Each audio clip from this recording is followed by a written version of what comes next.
नमस्कार, स्वागत है आपका हमारे चैनल पर। मैं हूं आपके साथ शिप्रा सैनी। किसान आंदोलन की आड़ में कॉरपोरेट घरानों का विरोध कर रही महाराष्ट्र सरकार ने अब महाराष्ट्र के दिघी पोर्ट को अडानी को बेच दिया है।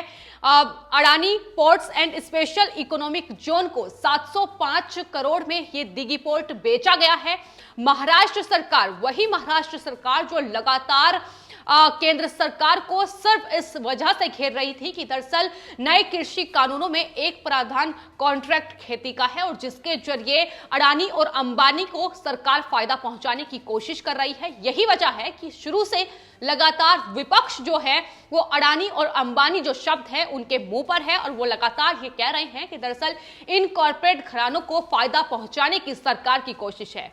लेकिन अगर अब गौर महाराष्ट्र पर की जाए तो किस तरीके से महाराष्ट्र सरकार एक और कॉर्पोरेट घरानों का विरोध कर रही है इस नए कृषि कानूनों के तहत, लेकिन दूसरी ओर महाराष्ट्र में अडानी ग्रुप को जो उन्होंने ये पोर्ट बेचा है इस पर अब सवाल उठने लगे हैं कि आखिर किस तरीके से न सिर्फ शिवसेना बल्कि कांग्रेस पार्टी, एनसीपी, ये तमाम वो पार्टियां हैं जो लगातार ये कहती आई हैं कि दरअसल अंबानी का विरोध किया जाए, उनके जो प्रोडक्ट हैं जियो का विरोध किया जाए, जो रिलायंस के पेट्रोल पंप हैं उनका विरोध किया जाए, उनका इस्तेमाल ना किया जाए। तो तमाम तरीके की चीजें इनकी ओर से कही गई हैं कि किस तरीके से कड़ा विरोध हम अंबानी ग्रुप का कर सकते हैं, जियो का कर सकते हैं, रिलायंस का कर सकते हैं। लेकिन दूसरी ओर जिस तरीके से अब ये खबर आई है कि दिघी पोर्ट को महाराष्ट्र सरकार ने 705 करोड़ रुपए में अडानी ग्रुप को बेच दिया है, तो ये अपने आप में अब सवाल उठता है कि आखिर ये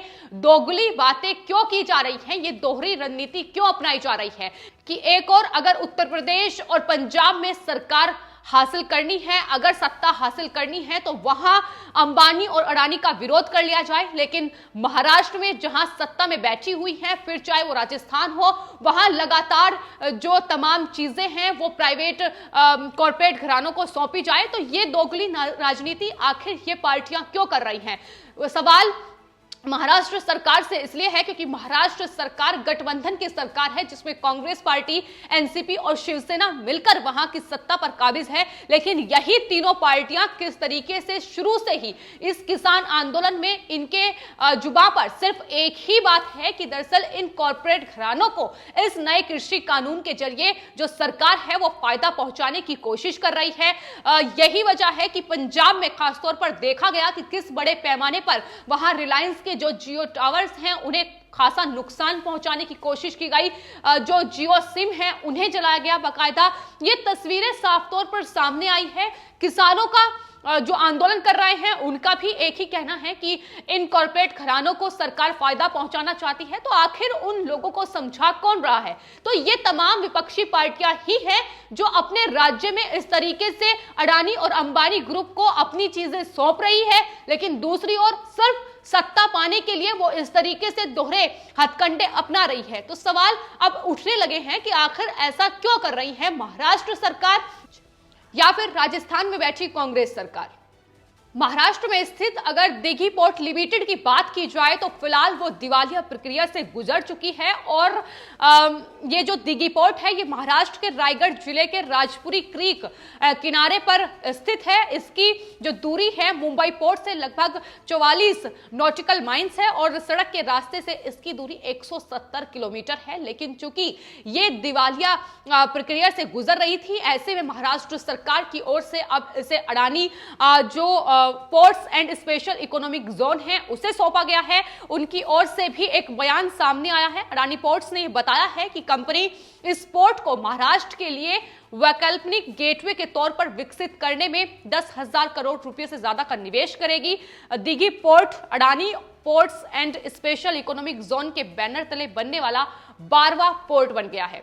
तो किस तरीके से बड़ी रकम इस पोर्ट में निवेश कर इसे एक बार फिर से विकसित करने का काम अडानी ग्रुप की ओर से किया जाएगा, तो ये उन्होंने बताया है। लेकिन सवाल यही बना हुआ है कि आखिर वो महाराष्ट्र सरकार अब इस पर जवाब दे कि आखिर वो क्यों इन कॉर्पोरेट घरानों को अपनी जो सरकारी संपत्ति है वो सौंप रही है, क्यों आखिर इस तरीके से दोगलापन उनका नजर क्यों आ रहा है, क्यों राहुल गांधी तमाम चुनावी रैलियों में अभी भी उसी बात को दोहरा रहे हैं कि दरअसल सरकार प्राइवेट सेक्टर में लगातार उसको इजाफा करना चाहती है, सब चीजों को प्राइवेट करना चाहती है। इस तरीके से लगातार जो आरोप हैं उनकी ओर से लगाए जा रहे हैं।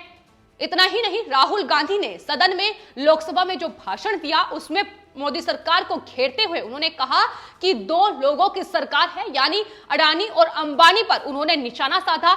लेकिन साफ तौर पर जो चीजें हैं वो साफ हो चुकी हैं कि किस तरीके से दोगली राजनीति सिर्फ और सिर्फ वोट बैंक हासिल करने के लिए ये लोग खेल रहे हैं। देश की जनता और खासतौर पर उन आंदोलनकारियों को समझने की ये बेहद जरूरत है, क्योंकि जो आंदोलनकारी दिल्ली के अलग अलग बॉर्डर्स पर डटे हुए हैं वो भी लगातार इसी बात की रट लगाए हुए हैं। अगर उनसे पूछा जाए कि आखिर अडानी और अंबानी का विरोध क्यों कर रहे हैं तो उन्हें मालूम नहीं है। जाहिर सी बात है, इन तमाम विपक्षी पार्टियों के ही बरगलाए वो लोग हैं जो लगातार इस तरीके से अडानी और अंबानी का नाम ही उनके मुंह पर नजर आता है। तो सवाल यही बना हुआ है कि राहुल गांधी, उद्धव ठाकरे और साथ ही शरद पवार जो तमाम मौकों पर मोदी सरकार को सिर्फ इसलिए घेरते नजर आए हैं क्योंकि कॉन्ट्रैक्ट खेती की बात इस नए कृषि कानून में की गई थी। हालांकि अडानी और अंबानी का कहीं भी जिक्र नहीं था, खुद इन्होंने उस नाम को उसमें जोड़ा है और उनका कड़ा विरोध इस पूरे कृषि आंदोलन के जरिए किया गया है। जिस तरीके से उनके तमाम चीजों को नुकसान पहुंचाया गया है भारी मात्रा में, तो इन लोगों को ही जवाब देना होगा।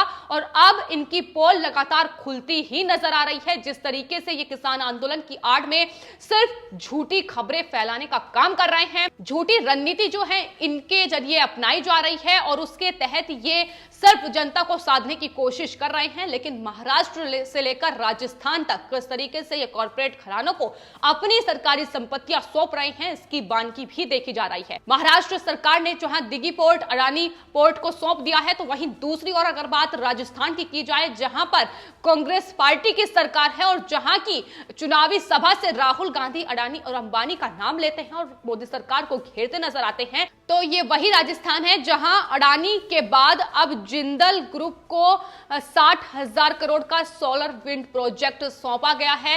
यानी 60,000 करोड़ का अब निवेश जो है वो जिंदल ग्रुप पावर प्रोजेक्ट में राजस्थान में करेगा। तो इस तरीके से तमाम वो राज्य जहां पर इनकी सरकारें हैं, इन किसान आंदोलनकारियों को वहां भी गौर करने की जरूरत है कि एक और तो ये उन किसान आंदोलनकारियों के आंखों में धूल झोंककर किस तरीके से दूसरी ओर अपने ही राज्यों में चीजें कॉर्पोरेट घरानों को सौंप रहे हैं, उस पर भी उन्हें गौर करनी चाहिए। सरकार कई बार इस बात का जिक्र कर चुकी है कि दरअसल प्राइवेट सेक्टर भी देश का मजबूत होना चाहिए। तो इसके चलते ही लगातार जो चीजें पिछले दिनों प्राइवेट की गई हैं उसको लेकर भी सरकार अपनी सफाई साफ तौर पर कर दे चुकी है। लेकिन बावजूद इसके चूंकि अडानी और अंबानी को सिर्फ इसलिए घेरना है ताकि मोदी सरकार पर निशाना साधा जा सके, यही वजह है कि इस किसान आंदोलन में नए कृषि कानूनों का जिक्र कम हुआ है। उसमें क्या प्रावधान है, क्या चीजें किसानों के हित में कही गई हैं, लिखी गई हैं, क्या बातें बोली गई हैं, वो तमाम चीजों को नकारते हुए सिर्फ और सिर्फ अडानी और अंबानी जो शब्द है वो विपक्ष की जुबान पर रहा है। फिर चाहे वो प्रियंका गांधी वाड्रा हो, राहुल गांधी हो या शिवसेना के तमाम नेता हो, संजय राउत जो हाल ही में गाजीपुर बॉर्डर पहुंचे थे, और उद्धव ठाकरे हो, ये तमाम वो नेता हैं जिनकी जुबान पर अडानी और अंबानी का नाम रहा है, वो भी सिर्फ इसलिए ताकि मोदी सरकार, केंद्र सरकार को घेरा जा सके इन नए कृषि कानून और साथ ही इस कॉन्ट्रैक्ट खेती जो का जिक्र जिस नए कृषि कानून में किया गया है उसके जरिए। तो साफ तौर पर इनकी दोगली रणनीति, राजनीति साफ तौर पर दिखाई दे रही है। यही वजह है कि अब लोग लगातार इन पर सवाल उठा रहे हैं कि आखिर ये ऐसी दोहरी रणनीति क्यों अपना रहे हैं। तो लोग अब राहुल गांधी से लेकर उद्धव ठाकरे पर लगातार निशाना साध रहे हैं और कह रहे हैं कि ये वही राहुल गांधी हैं जो अपनी हर स्पीच में अभी तक अडानी और अंबानी को घेरते नजर आए हैं। लेकिन इनका असली चेहरा क्या है ये अब साफ हो चुका है। जिस तरीके से दोनों ही राज्यों महाराष्ट्र और राजस्थान में उन्होंने तमाम कॉर्पोरेट घरानों को पावर प्रोजेक्ट हो या फिर अब दिघी पोर्ट हो, यह सौंपा है। जाहिर सी बात है महाराष्ट्र में भी कांग्रेस पार्टी सत्ता में है, महाराष्ट्र में शिवसेना, कांग्रेस और एनसीपी मिलकर सत्ता में बैठी है, ऐसे में जिम्मेदारी उनकी भी बनती है। तो जिस तरीके से लगातार मोदी सरकार को घेरने के लिए, लगातार सरकार पर हमलावर होने के लिए इन्होंने किसानों को बरगलाया है, किसानों को के बीच सिर्फ और सिर्फ झूठ फैलाने का काम ये किसान नेता कर रहे हैं, अपनी राजनीति चमकाने के लिए। जिस तरीके से इनकी ओर से तमाम ये खेल खेले जा रहे हैं, वो खेल पूरी तरीके से खत्म होते भी नजर आ रहे हैं, क्योंकि इनकी जो झूठ की पोल है वो ट्विटर के माध्यम से लगातार खुलती नजर आ रही है। फिर चाहे वो प्रियंका गांधी वाड्रा हो या ये तमाम विपक्ष के नेता हो, जो जिस तरीके से किसानों को बरगलाकर ये उन्हें उनके बीच झूठ फैलाकर उन्हें लगातार ये कोशिश कर रहे हैं कि अपनी ओर खींचा जाए, किसी तरीके से इनकी वोट हासिल की जाए। लेकिन उसमें कितने कामयाब होंगे ये तो आने वाले वक्त में पता चलेगा। लेकिन फिलहाल इनकी झूठ की पोल खुलकर रह गई है। फिलहाल आपकी इस पूरे मामले पर क्या राय है, हमें कमेंट बॉक्स में जरूर लिखें और चैनल को सब्सक्राइब करें। धन्यवाद।